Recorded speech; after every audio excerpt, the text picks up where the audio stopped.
Hi guys, this is Engineer David from SNA Design and Build. Tara, pasukin natin ang aming for punch listing na project. Kung sa mga previous video natin is ongoing, ito naman is for punch listing. So ano ba yung punch listing?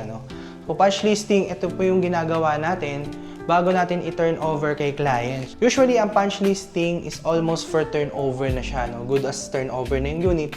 Pero baka meron tayong mga areas na nakaligtaan, mga functionalities ng mga cabinet natin na hindi pa na-check. So dito natin yung ginagawa, yung punch listing. So usually, ni-invite namin si client na i-check yung lahat ng mga turnover namin sa kanila. So lahat ng mga packages namin, lahat ng mga scope of works namin, ini-invite namin si client na i-check yung mga functionality and yung quality ng gawa namin para ma-address natin yun bago natin i-fully turn over sa kanya. Ayan. So sige, samahan nyo akong i-check kung ano ba yung mga dapat i-check dito sa unit na to bago natin i-fully turn over kay client yung kanyang unit. So sige. So kunyari ito, i-check natin. Ito kasi sa stairs to. So i-check natin kung gumagana ba siya. So sige, nakatry natin. So bubuksan ko po siya. So yan, hindi po siya gumana. So check lang natin dito sa breaker kung nakapatay siya. So yan, yung LO2 nakapatay. So check lang natin ulit. Yan. Ayan. So yan, gumana na po siya. Okay. So yan, in terms of functionality, we could say na okay na to. Clear na tayo sa part na to. So usually, i-check lang natin lahat ng mga functionality ng unit or yung finishing sa kanya kung merong kailangan i-retouch or linisin pa or anuhin pa, i-retouch pa para pag tinurn over natin kay client maayos at masatisfy si client. So pagka in-accept na niya yung unit, maayos na. So titignan natin kung meron po bang hindi gumagana sa unit para pag tinurn over natin kay client ay gumagana naman at functioning naman yung mga unit natin. Dito naman sa turnover natin, meron po tayo ditong CR package na ipapakita ko sa inyo.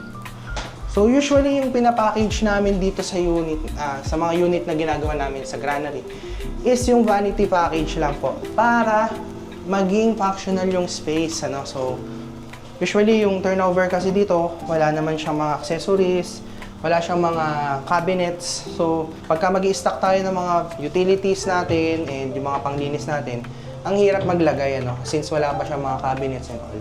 Kaya ang ino-offer namin, nag-offer kami ng vanity package, vanity makeover package na sa ganun, mas maging functional space and also mas maging aesthetic yung CR natin.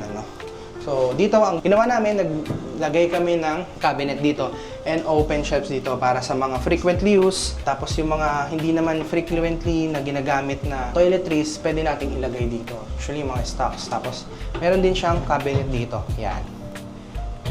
Tingnan natin. Okay.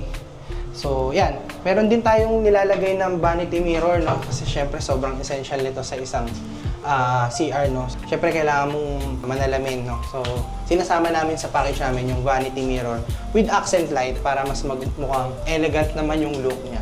So yan. Tapos nagsasama din kami ng mga accessories sa CR para mas maging functional yung space natin. Okay.